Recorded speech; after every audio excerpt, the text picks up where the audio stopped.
ಇತ್ತೀಚೆಗೆ ಸಿನಿಮಾ ನಟಿ ರಮ್ಯಾ ಅವರು, ಮಂಡ್ಯದ ಮಾಜಿ ಲೋಕಸಭಾ ಸದಸ್ಯೆ, ಯುದ್ಧ ಪರಿಹಾರ ಅಲ್ಲ ಅನ್ನುವಂಥ ಒಂದು ಹೇಳಿಕೆಯನ್ನು ಕೊಟ್ಟಿದ್ದಾರೆ.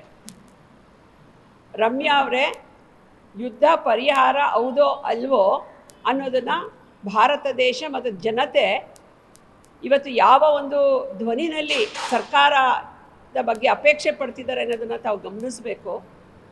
ರಮ್ಯಾ ಅವರು ಈ ಹೇಳಿಕೆಯನ್ನು ಕೊಡುವಂಥ ತುರ್ತು ಅಗತ್ಯ ಏನಿತ್ತು ಅಂತ ನಂಗೆ ಅರ್ಥ ಆಗ್ತಾ ಇಲ್ಲ.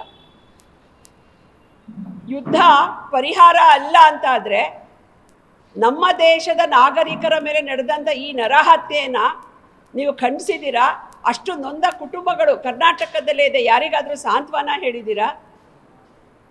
ಯಾವುದನ್ನೋ ಮಾಡದೆ ನೀವು ಯುದ್ಧ ಪರಿಹಾರ ಅಲ್ಲ ಅಂತ ಹೇಳೋದ್ರ ಹಿಂದೆ ನೀವು ಏನನ್ನ ಸಿಂಪತೈಸ್ ಮಾಡ್ತಾ ಇದ್ದೀರಾ ಅಂತ ರಮ್ಯಾ ಅವರು ಬಹಿರಂಗಪಡಿಸಬೇಕು ಅನ್ನೋ ಒತ್ತಾಯವನ್ನು ನಾನು ಮಾಡ್ತಾ ಇದ್ದೀನಿ. ಕರ್ನಾಟಕ ರಾಜ್ಯದಲ್ಲಿ ಇಷ್ಟು ಜನ ಹೆಣ್ಮಕ್ಳ ಮೇಲೆ ಅನಾಚಾರ, ಅತ್ಯಾಚಾರಗಳು ನಡೀತಾ ಇದೆ. ನಿನ್ನೆ ಕೂಡ ಗದಗಲ್ಲಿ ನಡೆದಿದೆ. ಒಂದು ದಿನ ಧ್ವನಿ ಎತ್ತದೇ ಇರೋರು ದೇಶದ ಈ ಸೂಕ್ಷ್ಮ ಪರಿಸ್ಥಿತಿಯಲ್ಲಿ ಯುದ್ಧ ಪರಿಹಾರ ಅಲ್ಲ ಅಂತ ತಾವು ಹೇಳ್ತೀರಾ ಅಂದರೆ ತಾವು ಯಾವ ರೀತಿ ದೇಶದ ಒಂದು ನೈತಿಕತೆಯನ್ನು ಬೆಂಬಲಿಸ್ತಾ ಇದ್ದೀರಾ ಅನ್ನೋ ಪ್ರಶ್ನೆಯನ್ನು ಕೂಡ ನಾನೀಗ ರಮ್ಯಾ ಅವರಿಗೆ ಕೇಳಕ್ಕೆ ಬಯಸ್ತಾ ಇದ್ದೀನಿ. ದಯಮಾಡಿ, ದೇಶದ ಜನ ಬಹಳ ನೋವಿನಲ್ಲಿದ್ದಾರೆ ಮತ್ತು ಅವ್ರ ಅಪೇಕ್ಷೆ ಬೇರೆ ಇದೆ.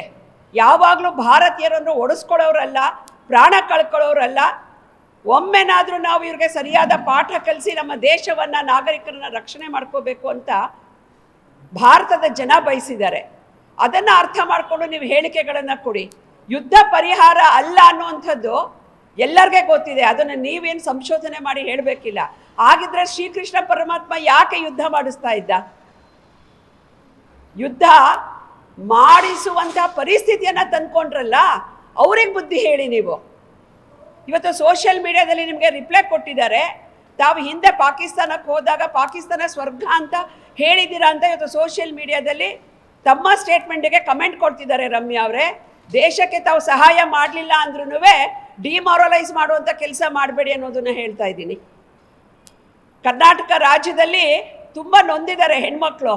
ನೀವು ಮತ್ತು ನಿಮ್ಮ ಸರ್ಕಾರ ಅವ್ರ ಸಹಾಯಕ್ಕೆ ಬನ್ನಿ. ಬೇರೆದೆಲ್ಲ ಈ ಥರ ಪ್ರಚಾರಕ್ಕೋಸ್ಕರ ಮಾತಾಡುವಂಥ ಅವಶ್ಯಕತೆ ಇಲ್ಲ. ಇನ್ನೊಮ್ಮೆ ನಾನು ಹೇಳಕ್ಕೆ ಬಯಸ್ತಾ ಇದ್ದೀನಿ, ನಮ್ಮ ದೇಶದಲ್ಲಿ ಉಗ್ರರನ್ನ ಭಾರತ ಸರ್ಕಾರ ಹತ್ತಿಕ್ಕಬೇಕು, ನೆಲಸಮ ಮಾಡಬೇಕು, ಮಟ್ಟ ಹಾಕಬೇಕು ಅನ್ನೋದ್ರ ಜೊತೆಗೆ ಅದರ ಪೋಷಕರು, ಸಿಂಪತೈಸರ್ಸನ್ನು ಕೂಡ ಭಾರತ ಸರ್ಕಾರ ಸೀರಿಯಸ್ ಆಗಿ ತಗೋಬೇಕು ಅನ್ನುವಂತಹ ಒಂದು ವಿನಂತಿಯನ್ನು ಭಾರತ ಸರ್ಕಾರಕ್ಕೆ ನಾನು ಈ ಸಂದರ್ಭದಲ್ಲಿ ಮಾಡ್ತಾ ಇದ್ದೀನಿ.